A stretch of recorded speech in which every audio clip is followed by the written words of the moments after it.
ഇന്ന് വൈകിട്ടത്തെ കുറച്ച് വിശേഷങ്ങളാണ് ഇപ്പോൾ. വൈകിട്ട് എന്ന് വെച്ചാൽ നമുക്ക് ഇപ്പുറത്തെ സൈഡിലോട്ട് വന്നു കഴിഞ്ഞാൽ പുഴയും മാർത്തോമ പള്ളിയൊക്കെ ഇങ്ങനെ ഇവിടെ നിന്ന് കാണാൻ പറ്റും. അപ്പോൾ അങ്ങനെ ഇങ്ങോട്ട് ഇപ്പുറത്തെ സൈഡിലോട്ട് വന്നാക്കിയാണ് കേട്ടോ. എന്ന് വെച്ചാൽ നേരത്തെ ഞങ്ങൾക്ക് ആടുണ്ടായിരുന്നപ്പോൾ എപ്പോഴും ആടിനെ കെട്ടാനും അങ്ങനെയൊക്കെ ഇപ്പോൾ ഇങ്ങോട്ട് വരുമായിരുന്നു. പക്ഷെ ഇപ്പോൾ വരാറില്ല കേട്ടോ. എന്ന് വെച്ചാൽ ഇപ്പോൾ വരാറില്ലെന്ന് വെച്ചാൽ ഇവിടെ പുഴയെന്ന് ചെളി ഇങ്ങനെ ഇതുകൊണ്ട് കയറ്റി ഇവിടെ ഒരു വലിയൊരു പൊക്ക സ്ഥലം ആഴം കൂട്ടാൻ വേണ്ടി അങ്ങനെ കയറ്റി ഭയങ്കര ഒരു പൊക്ക സ്ഥലമായി മാറി.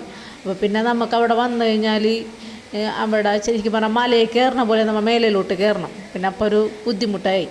നേരത്തെ എന്ന് വെച്ചാൽ ഇവിടെ നല്ല പച്ചപ്പായിരുന്നു. പച്ചപ്പ് നല്ലൊരു പാടം പോലെ കിടക്കും. എന്ന് വെച്ചാൽ അങ്ങോട്ട് ആരും അങ്ങനെ ചെല്ലാറില്ലെന്ന് വെച്ചാൽ ഇതുപോലെ വല്ല കോളേജ് കുട്ടികൾ അല്ലെങ്കിൽ വല്ല കല്യാണത്തിൻ്റെ വീഡിയോ എടുക്കുന്ന ആൾക്കാരാ അങ്ങനെയൊക്കെയുള്ള ആൾക്കാർ, പിന്നെ നമ്മളെപ്പോലുള്ള കുറച്ച് പേരൊക്കെ മാത്രം നമുക്ക് അങ്ങോട്ട് ചെല്ലാറുള്ളൂ. പക്ഷെ ഇപ്പോൾ അത്ര നമ്മൾ നിൽക്കുന്ന സ്ഥലം ഒരു ഭംഗിയിലുണ്ടായി. നേരത്തെ ഞാനിവിടെ ഒരു തെങ്ങുമേക്ക് ഒരു പടി വെച്ച് 2 തെങ്ങുമേയും ഒരു പരുത്തിമേക്ക് വെച്ച് ഒരു പടി വെച്ചൊക്കെ ഇങ്ങനെ കെട്ടിയിട്ടുണ്ടായിരുന്നു. അപ്പോൾ നമുക്ക് അവിടെ ചെന്നിരിക്കുക, അവിടെ ചാരി ഇരിക്കുക, അങ്ങനെയൊക്കെയുള്ളൊരു ഇതൊക്കെ ഉണ്ടായിരുന്നു. അപ്പോൾ നമുക്ക് എത്ര നേരം വേണമെങ്കിലും അവിടെ ചെന്ന് കഴിഞ്ഞാൽ സമയം പോണത് അറിയില്ലായിരുന്നു. പക്ഷെ ഇപ്പോൾ ആ കണ്ടീഷനൊക്കെ മാറി. ഇപ്പോൾ ആരും വരാറില്ല ഇപ്പം ഇങ്ങോട്ട്. പിന്നെ എല്ലാം എന്തെങ്കിലും അത്യാവശ്യമുള്ള ആൾക്കാരൊക്കെ മാത്രം വരാറുള്ളൂ. പിന്നെ ഞാൻ പോവുകയാണ്. എനിക്ക് വിളക്കത്തിക്കറിയണം, ഞാൻ വേഗം പോവുകയാണ്. അപ്പോൾ കണ്ടില്ലേ, ഞാൻ പറഞ്ഞില്ലേ ഇങ്ങോട്ട് കയറണോ, അതുപോലെ തന്നെ ഇറങ്ങിപ്പോണണ്ട വലിയൊരു ഇറക്കത്തിലോട്ടാണ് പോകണം. അപ്പോൾ എനിക്ക് ഇറങ്ങാൻ പേടിയായിട്ട് ചേട്ടൻ്റെ കൈ പിടിച്ചാണ് ഇറങ്ങണത്.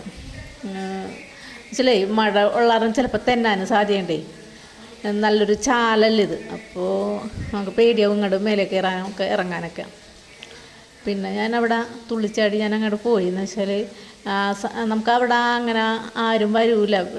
1-2 വണ്ടികളൊക്കെ പോയാലായി. അങ്ങനെ മെയിൻ റോഡിലല്ല, അങ്ങനെ ആൾ സഞ്ചാരം കുറവുള്ളൊരു വഴിയാണ്. അങ്ങനെ ഞാൻ പോവുകയാണ്. പിന്നെ നമ്മുടെ ഇപ്പുറത്തെ വീട്ടിൽ ആ ചെടികൾ കുറച്ചെടുത്തിട്ടുണ്ട്. ഇതെന്ത് ചെടിയാണെന്ന് അറിയില്ല കേട്ടോ. അതും പിന്നെ ഇവിടുത്തെ വീട്ടിലെ ചെമ്പരത്തി, ഇത് ഞങ്ങളുടെ വീട്ടിലല്ല, ഇപ്പുറത്തെ വീട്ടിലെ ചെമ്പരത്തി, അവിടെ കുറച്ച് റോസാപ്പൂ നിൽക്കണത്, അങ്ങനെയൊക്കെ വൈകുന്നേരത്തെ കുറച്ച് വിശേഷങ്ങളാണെന്ന്. പുഴക്കാഴ്ചകളും കുറച്ച് ചെടിക്കാഴ്ചകളുമാണ്. അപ്പോൾ ഇന്നത്തെ വീഡിയോ. ഇവിടെയും വെന്തിപ്പൂവൊക്കെ ഉണ്ടായി തുടങ്ങി. ഇവിടെ ഇപ്പോൾ ചുവന്ന